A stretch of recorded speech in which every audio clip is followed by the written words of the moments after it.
नमस्कार। बच्चों के भविष्य की प्लानिंग वाले जो ब्रोशर्स होते हैं, कभी सोचा है वो इतने कन्विंसिंग कैसे लगते हैं? आज हम ऐसे ही एक ब्रोशर को समझने की कोशिश करेंगे जिसका नाम है जीवन लक्ष्य।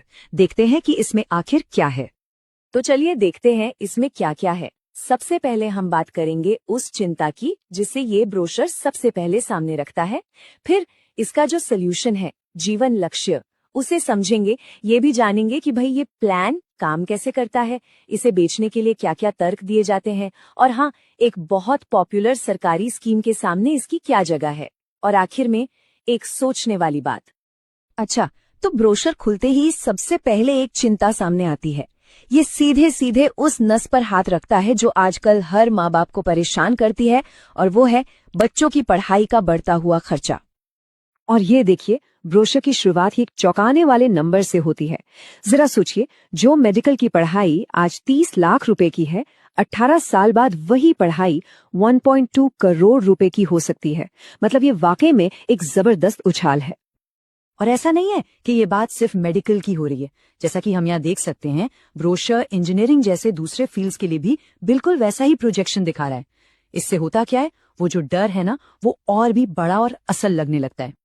तो सवाल ये है कि भाई ये नंबर आ कहाँ से रहे हैं? क्या ये बस हवा में है? नहीं, ब्रोशर इसके लिए रूल ऑफ 72 नाम के एक फाइनेंशियल सिद्धांत का हवाला देता है। इसका सीधा सा मतलब ये है कि अगर हम 8% की महंगाई दर मानकर चलें तो कॉलेज की फीस हर 9 साल में दोगुनी हो जाएगी। ठीक है, तो ये तो हो गई बड़ी फाइनेंशियल चैलेंज। अब इसके लिए ब्रोशर क्या सोल्यूशन दे रहा है, चलिए वो देखते हैं। और ये है इनका समाधान, जीवन लक्ष्य। अब देखिए, यहाँ एक बात पर गौर करना जरूरी है। इसे सिर्फ एक इन्वेस्टमेंट प्लान की तरह नहीं दिखाया जा रहा, बल्कि इसे बच्चे के एजुकेशनल फ्यूचर की सुरक्षा यानी प्रोटेक्शन के तौर पर पेश किया जा रहा है। मतलब शब्दों का खेल बहुत सोच समझ के किया गया है।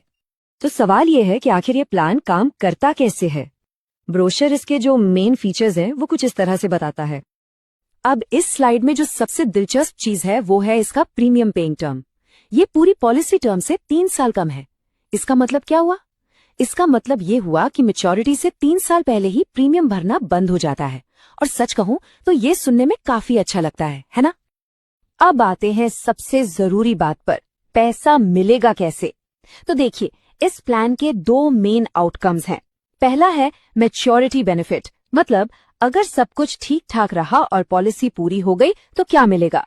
और दूसरा है डेथ बेनिफिट, जो खुदा ना खास्ता अगर पॉलिसी होल्डर के साथ कुछ हो जाता है तो उस स्थिति के लिए है, ताकि बच्चे को फाइनेंशियल सपोर्ट मिलता रहे। लेकिन देखिए, बात सिर्फ नंबर्स और फीचर्स की नहीं होती। कोई भी ब्रोशर अपनी बात मनवाने के लिए कई पर्सुएसिव टेक्निक्स, मतलब आपको मनाने के तरीके इस्तेमाल करता है। चलिए अब जरा इन सेल्स आर्ग्यूमेंट्स को डिकोड करते हैं। इनका एक सबसे बड़ा दावा ये है, जैसा कि हम यहाँ पढ़ सकते हैं, ये इस प्लान के एक यूनिक सेलिंग पॉइंट को हाईलाइट करता है। और ईमानदारी से कहूं तो इमोशनल लेवल पर ये एक बहुत ही पावरफुल आर्ग्यूमेंट है। तो इसका मतलब क्या है? मतलब ये कि ब्रोशर इस बात पर जोर दे रहा है कि अगर पिता नहीं रहते तो परिवार पर प्रीमियम भरने का कोई बोझ नहीं आएगा, लेकिन बच्चे को सारे फाइनेंशियल बेनिफिट्स वैसे ही मिलते रहेंगे जैसे प्लान किए गए थे।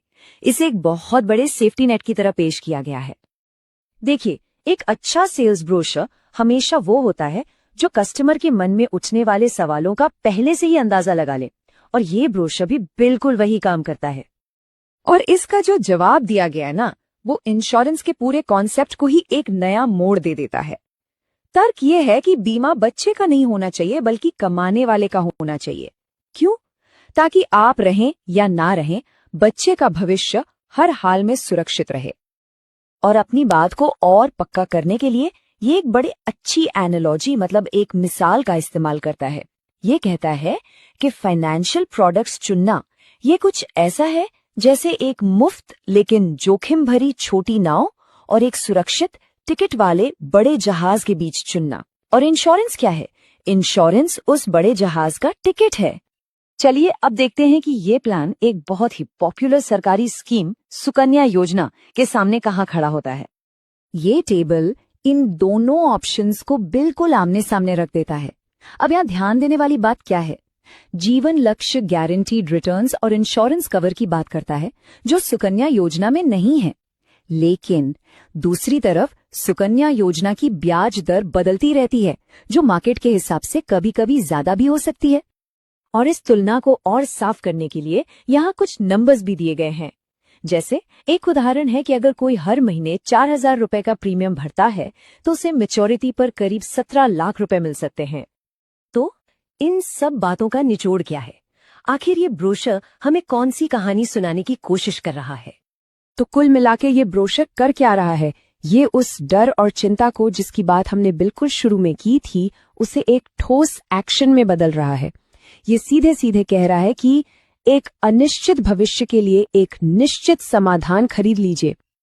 और ये पूरा विश्लेषण हमें एक बहुत बड़े सवाल पर लाकर खड़ा कर देता है। और ये सवाल सिर्फ इस प्लान के लिए नहीं, बल्कि हर तरह की लॉन्ग टर्म फाइनेंशियल प्लानिंग के लिए जरूरी है। सवाल ये है कि अपने भविष्य को सुरक्षित करते समय गारंटी वाले वादों और मार्केट से जुड़े पोटेंशियल ग्रोथ के बीच एक सही बैलेंस कैसे बनाया जाए।